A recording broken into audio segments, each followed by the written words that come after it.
तारीफ के चक्कर में अबू आजमी को विधानसभा से निलंबित कर दिया गया। ये इतिहास में पहली बार है।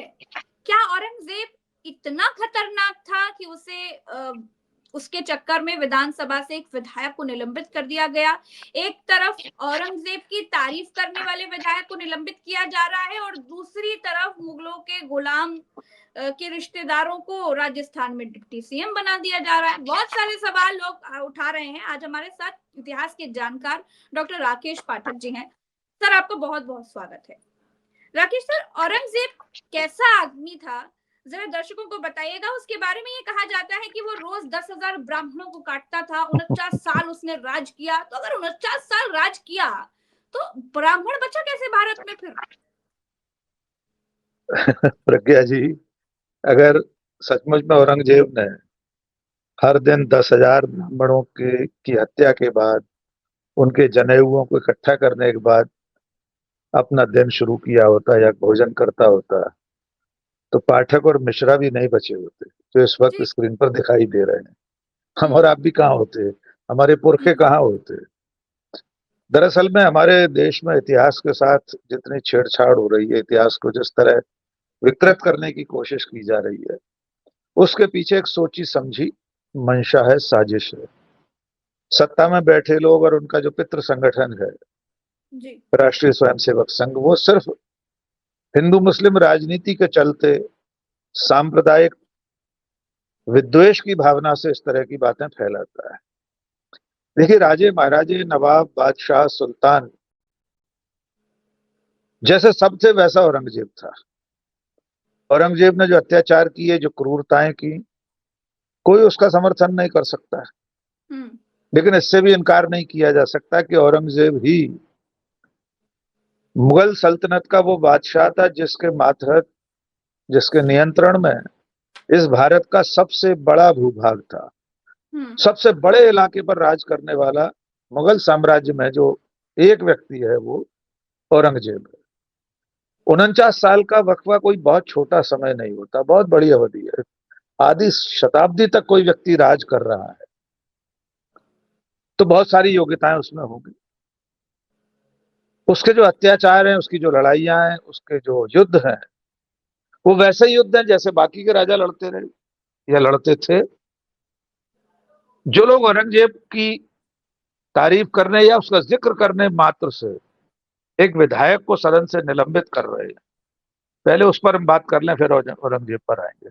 क्या भारत के संविधान में, भारत के किसी कानून में, संसद या विधानसभा की किसी भी रीति नीति में ये लिखा है कि किसी मुगल बादशाह का नाम लेना या उसकी तारीफ करना संविधान विरुद्ध है, असंसदीय है?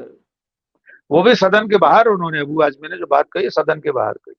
सदन में भी कही होती तब भी निलंबन का आधार नहीं हो सकता।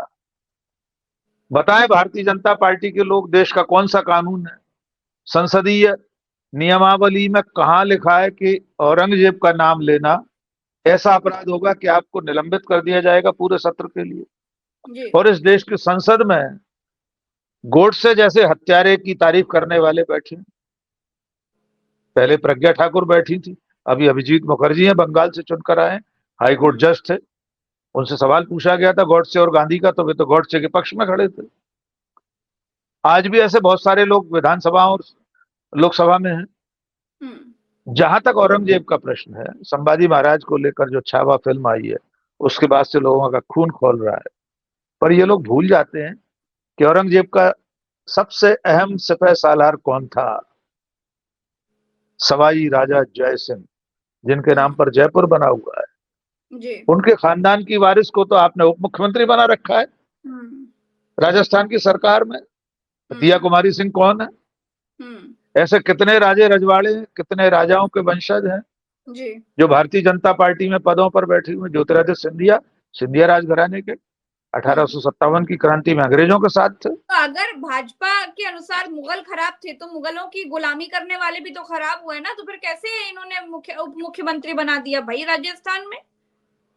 बहुत सारे उदाहरण हैं मुगलों की गुलामी करने वाले और उसके बाद अंग्रेजों की गुलामी करने वाले। कितने राजे रजवाड़े हैं जो आजादी के बाद मुख्य धारा में शामिल हो गए, पहले कांग्रेस में रहे, मौका आया तो अब भारतीय जनता पार्टी में जी राजाओं के अत्याचार की बात कर रहे हैं कि संभाजी महाराज को औरंगजेब ने बहुत क्रूरता से मारा था। जी लेकिन ये लोग भूल जाते हैं कि भारत के इतिहास में राजाओं और सम्राटों का पूरा इतिहास अपने परिजनों, अपने पिता, अपने भाइयों, अपने सगे संबंधियों की हत्याओं से भरा पड़ा है। पूरा इतिहास रक्त रंजित है। सम्राट अशोक, जिसके अशोक स्तंभ को हम राज चिन्ह बनाए हैं, देश का सबसे प्रतिष्ठापूर्ण चिन्ह, जी भारत का राज चिन्ह, अशोक का स्तंभ। सम्राट अशोक ने क्या किया था? अपने सगे भाइयों की हत्या करके सिंहासन संभाला था। अपने सारे भाइयों का कत्ल करने के बाद राजा बना। कलिंग युद्ध के बाद उसको ज्ञान प्राप्त हुआ, फिर वो शांति के मार्ग पर चला। चलिए राजपूताने की बात करते हैं। Ashok sir, Rakesh sir please इतिहास बताइएगा, क्योंकि आज लोगों को इतिहास की सही जानकारी मिलनी चाहिए और मुझे बड़ी खुशी है कि आज मैं आपके साथ बैठी हूँ तो लोगों को कुछ ज्ञान चक्षु खुले, सही ज्ञान उनको मिले। राकेश प्रज्ञा, मैं तो इतिहास का साधारण विद्यार्थी हूँ, लेकिन ये सारी जानकारियां पाठ्य पुस्तकों में लिखी हैं, किताबों में लिखी हैं। एक बार फिर लौटते हैं, अबू आजमी ने जो कुछ कहा है वो तो वीएन पांडे की किताब में लिखा है। प्रोफेसर थे, गवर्नर रहे हैं, राज्यपाल, उनकी किताब में लिखा है। टेक्स्ट बुक्स में पढ़ाया जाता है कि सम्राट अशोक ने अपने भाइयों की हत्या की थी। मैं फिर राजपूताने पर लौट रहा था। जी बात चल रही है कि जो राजपूत राजा मुगलों की खिदमत में थे, अपने बेटियों बहुओं का विवाह किया था मुगलों के साथ, तमाम है, अकबर से लेकर और बाद के तमाम बादशाहों के घरों में, हमें कोई आपत्ति नहीं है उस पर। लेकिन अगर राजाओं द्वारा एक दूसरे की हत्या करने का प्रश्न है, तो राणा सांगा के पिता राणा उदय सिंह, उन्होंने अपने पिता राणा कुंभा की तलवार से हत्या कर दी थी। और वो भी कब हत्या की? जब राणा कुंभा पूजा कर रहे थे। एक लिंग भगवान की पूजा करते थे वे, मंदिर के बाहर ध्यानमग्न बैठकर आराधना कर रहे थे। राणा कुंभा के सुपुत्र राणा उदय सिंह ने अपने पिता की हत्या कर दी मंदिर के दरवाजे पर। आपका खून नहीं खोलता। पुष्यमित्र शुंग ने पूरे देश में बौद्ध मंदिर तहस नहस कर दिया, अनगिनत हत्याएं की। सारे राजा एक दूसरे से लड़ते रहे, एक दूसरे की हत्याएं करते रहे। पिता द्वारा पुत्र की हत्या, पुत्र द्वारा पिता की हत्या, भाइयों द्वारा भाइयों की हत्या। पूरा इतिहास रक्त रंजित रखा है। लेकिन औरंगजेब से परेशानी यह है कि वो मुसलमान है। मैं फिर दोहरा रहा हूं, उसने जो जुल्म किए उसका कोई समर्थन नहीं कर सकता। तो हिंदू राजाओं ने जो जुल्म किए एक दूसरे पर, अपने परिवारों पर, उससे भी तो आहत होकर दिखाइए। राकेश सर, एक चीज और बताइएगा कि उस दौरान जो युद्ध हुआ करते थे, जो लड़ाइयां होती थी, वो हिंदू मुसलमान की तर्ज पर तो होती नहीं थी, वो तो राज्यों की तर्ज पर होती थी ना, कि जो मजबूत राजा है उसको हराकर हम उसका राज्य हथिया लेंगे। इसमें हिंदू मुसलमान तब तो नहीं था, अब कहां से आ गया? देखिए, हिंदू मुसलमान की लड़ाई था? तो ना, बिल्कुल कभी नहीं था। मुसलमान तो आए अभी सन 1000 में, मोहम्मद बिन कासिम, उसके बाद मुसलमानों का आगमन शुरू हुआ। मोहम्मद बिन कासिम से पहले भारत में जितने युद्ध हुए राजाओं के, वो हिंदू मुसलमान कैसे हो सकते? मुसलमान तो कोई था ही नहीं। राजा, नवाब, सुल्तान, बादशाह होना तो बहुत दूर की बात है। मुसलमान नाम की चिड़िया नहीं थी, वो किससे युद्ध लड़ते? तो मोहम्मद बिन कासिम से पहले जितने युद्ध इस देश में हुए हैं, वो क्या हिंदू मुसलमान के आधार पर हुए हैं? वो क्या धर्म के आधार पर हुए हैं? हिंदू मुसलमान तो छोड़ दीजिए, सारे हिंदू राजा आपस में लड़ रहे थे। हर्षवर्धन पुलकेशिन द्वितीय युद्ध लड़ रहे थे, उनमें कोई मुसलमान था क्या? पूरा मौर्य साम्राज्य, पूरा गुप्त साम्राज्य, राजा आजीवन युद्ध ही लड़ते रहे। युद्ध लड़े जाते थे राज्य विस्तार के लिए, अपने राज्य को और बड़ा करने के लिए, या भीतर जो युद्ध होते थे वो कुर्सी को प्राप्त करने के लिए होते थे। बिल्कुल। घनानंद की हत्या करके, नंदवंश का नाश करके कौन सत्ता में बैठा था? मुसलमान था क्या? चाणक्य, चंद्रगुप्त किसके मार्गदर्शक थे? कुल मिलाकर मौर्य साम्राज्य हो, गुप्त साम्राज्य हो, नंदवंश हो, और थोड़ा पीछे चले जाइए, चलिए मैं प्राचीन भारत से और पीछे जाता हूं। त्रेता और द्वापर के युद्ध। हम्म, त्रेता युग में भगवान राम और रावण लड़ रहे थे, हम्म, तब तो इस्लाम का प्रादुर्भाव हुआ नहीं था। हम्म। हजारों हजारों साल पहले राम रावण युद्ध में लोग नहीं मरे थे क्या? कितने लोग मारे गए थे? असंख्य लोग मारे गए। उसके तो बाद आज द्वापर इस युग में, हिंदू मुसलमान के पीछे क्या होने के पीछे क्या कारण है राकेश सर, ये बताइएगा देखिए, जरा। हाँ मैं बिल्कुल, कारण ये है कि जो सत्ता में बैठे लोग हैं, जो ये खास विचारधारा है, इसके मूल में सांप्रदायिक भाव है, सांप्रदायिक विचार है। इसके जो संस्थापक थे, डॉक्टर हेडगेवार से लेकर गुरु गोलवलकर, इनके नए प्रतीक सावरकर, ये सारे लोग मनुस्मृति पर भरोसा रखते हैं। ये सारे लोग समाज में सिर्फ एक उच्च सवर्णवादी समाज स्थापित करना चाहते हैं, हिंदू राष्ट्र स्थापित करना चाहते हैं। उसमें सिर्फ मुसलमानों से नफरती विषय नहीं है, उसमें तो दलित, आदिवासी, पिछड़े और स्त्री, इनका भी कोई स्थान नहीं है। ये सब दोयम दर्जे पर ही गिने जाएंगे। मुसलमानों से नफरत, मुसलमानों के खिलाफ अभियान सिर्फ बहुसंख्यक समाज को संतुष्ट करने के लिए, वोट बैंक की राजनीति के लिए है। आप किससे डर रहे हैं? इस देश की 140 करोड़ लोगों की आबादी में कितने मुसलमान हैं? 18%, 20%, तब भी आप 125 करोड़ हैं। दुनिया का कौन सा गणित ये बताता है कि 120 लोग 18 लोगों से डर कर रहे हैं?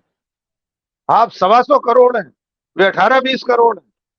30 करोड़ हो जाए, 40 करोड़ हो जाए, फिर भी आप उनसे डर रहे हैं। और वो भी तब जब हिंदू हृदय सम्राट प्रधानमंत्री है, सारे राज्यों के मुख्यमंत्री हिंदू हैं, सारे राज्यों के राज्यपाल हिंदू हैं, सारे चीफ सेक्रेटरी हिंदू हैं, सारे डीजीपी हिंदू हैं। जी। डर किस बात का? किससे डर रहे हैं भाई? कितने फीसदी मुसलमान होंगे एसपी कलेक्टर? 5%, 2%? तो इस पूरे देश में हिंदुओं का राज है कायदे से, और डर आप मुसलमानों से रहे हैं। मैं फिर दोहरा रहा हूं, हिंदू हृदय सम्राट, नॉन बायोलॉजिकल महामानव, भगवान विष्णु के 11वें अवतार, विश्व गुरु, दुनिया के सबसे ज्यादा लोकप्रिय नेता, उनके होते हुए आप डर रहे हैं। दुनिया का सबसे बड़ा सांस्कृतिक संगठन राष्ट्रीय स्वयंसेवक संघ, डर 3 नहीं घंटे में डर नहीं है राकेश सर, डराना है मेन मुद्दा। डराएंगे नहीं तो डराना। नैरेटिव कैसे सेट होगा? डराएंगे नहीं तो फिर वोट कहां से मिलेगा? असल और में यही खुद देश डरे की हुए। जनता समझ नहीं पा रही। अगर हम और आप सवाल करते हैं, सही चीज बताते हैं, हमारे जैसे पत्रकार जो गलत को सही बता, गलती जो गलत जो सरकार करती है उसको हम बताते हैं कि आपने गलती करी, तो एंटी हिंदू बता दिए जाते हैं। पाकिस्तान चले जाओ, कमेंट तमाम पढ़ते होंगे इस तरह की बात। सोशल मीडिया में तो भरमार है। अगर कुंभ में जो लाशें छिपा दी गई उस पर हम सवाल पूछेंगे तो कहा जाएगा गिद्ध और सुअर है। मतलब आप सोचिए कि किस तरह से सही चीज सामने ना आने पाए, उसके पीछे एक पूरी टीम लगी हुई है, पूरी ब्रिगेड लगी हुई है राकेश सर। लेकिन अभी आपको क्या लगता है कि इतना हिंदू मुसलमान ये इतना चरम पर पहुंचा देना, एक अबू आजमी की एक छोटी सी बात के बाद, फिर उत्तर प्रदेश में भी योगी आदित्यनाथ ने विधानसभा में कहा कि इलाज कर देंगे, यहाँ भेज दीजिए। कैसे इलाज कर देंगे? दरअसल में पहले आपकी डर वाली बात पे आते हैं। असल में डरे हुए ये लोग खुद हैं, इसलिए दूसरों को, बहुसंख्यकों को डराने की बात करते हैं कि डर कर रहो, क्योंकि खुद डरे हुए हैं। क्या क्या दिलों का खौफ छुपाना पड़ा हमें, खुद डर गए तो सबको डराना पड़ा हमें। अपने दिए को चांद बताने के वास्ते बस्ती का हर चिराग बुझाना पड़ा। ये खुद डरे हुए हैं, इसलिए अपने दिल के खौफ को छुपाने के लिए दूसरों को डरा रहे। खुद नरेंद्र मोदी डरे हुए हैं, उनकी पूरी पार्टी डरी हुई है कि कहीं बहुसंख्यक समाज, कहीं हिंदू समाज जाग गया सचमुच में। ये कहते हैं हिंदू समाज जाग गया, अभी नहीं जागा। जाग गया होता तो सवाल पूछता कुंभ में कितने मरे हैं भगदड़ में। जाग गया होता तो पूछता नई दिल्ली स्टेशन पर कितने लोग भगदड़ का शिकार हुए हैं। जाग गया होता तो आज पूछता कि कल जिसकी शान में कसीदे काढ़ रहे थे योगी आदित्यनाथ, वो तो माफिया निकला, गैंगस्टर निकला, हिस्ट्री शीटर निकला। बिल्कुल। जितने योगी जी पे मुकदमे थे उन्होंने वापस ले लिए, उससे कम मुकदमे तो नहीं है उसके ऊपर, पिंटू मेहरा पर। तो ये सवाल पूछना चाहिए था लोगों को, लोग सवाल नहीं पूछते। इसलिए ये होता है कि योगी आदित्यनाथ विधानसभा में खड़े होकर खुद माफियाओं जैसी भाषा बोलते हैं कि उत्तर प्रदेश भेज दीजिए, हम इलाज कर देंगे। क्या इलाज करेंगे आप? क्या इलाज करेंगे? एक विधायक है चुना हुआ, उसको जीप में बिठाकर जीप पलट देंगे, एनकाउंटर कर देंगे, काला पानी की सजा दे देंगे, क्या करेंगे? उसका कोई अपराध तो बताइए। औरंगजेब का जिक्र हटा दीजिए किताबों में से, पूरा मुगल काल पढ़ाना बंद कर दीजिए। माफ कीजिए। तो इतिहास पढ़ने के लिए, सबक सीखने के लिए होता है। इतिहास की राख उड़ाकर अपने ही चेहरे पर कालिख पोतने की कोशिश कर रहे हैं भारतीय जनता पार्टी के लोग। इतिहास बदला लेने के लिए नहीं होता कि औरंगजेब ने 1707 में मर गया, उसने अपने जीवन काल में क्या किया था, अब उसका बदला आज के किसी अब्दुल से लेंगे तो कल को पुष्यमित्र सिंह ने जो किया था उसका बदला कोई लेने खड़ा हो जाए ब्राह्मणों से, तो क्या होगा? ये अंतहीन सिलसिला है, इसका कोई अंत नहीं है। और मैं फिर दोहरा रहा हूं, ये सिर्फ सांप्रदायिक और नफरत की राजनीति के एजेंडे के तहत हो रहा है। एक और उदाहरण जोड़ लीजिए इसी में, शमा मोहम्मद का, कांग्रेस की प्रवक्ता है, मुसलमान है, इसलिए उसने एक खिलाड़ी की फिटनेस को लेकर कोई बात कह दी, क्या वो इतना बड़ा अपराध था? क्या आप उसकी मॉब लिंचिंग जैसी कर रहे हैं? तथाकथित मुख्य धारा का मीडिया उसको घेर कर परेशान कर रहा है इस हद तक कि वो घर से नहीं निकल पा रहे। और इस मुख्य धारा के मीडिया ने, अगर उसे लग रहा है कि ये बॉडी शेमिंग है, ये किसी के शरीर शारीरिक संरचना को लेकर आपत्तिजनक टिप्पणी है, तो इस मुख्य धारा के मीडिया ने कभी प्रधानमंत्री नरेंद्र मोदी से नहीं पूछा।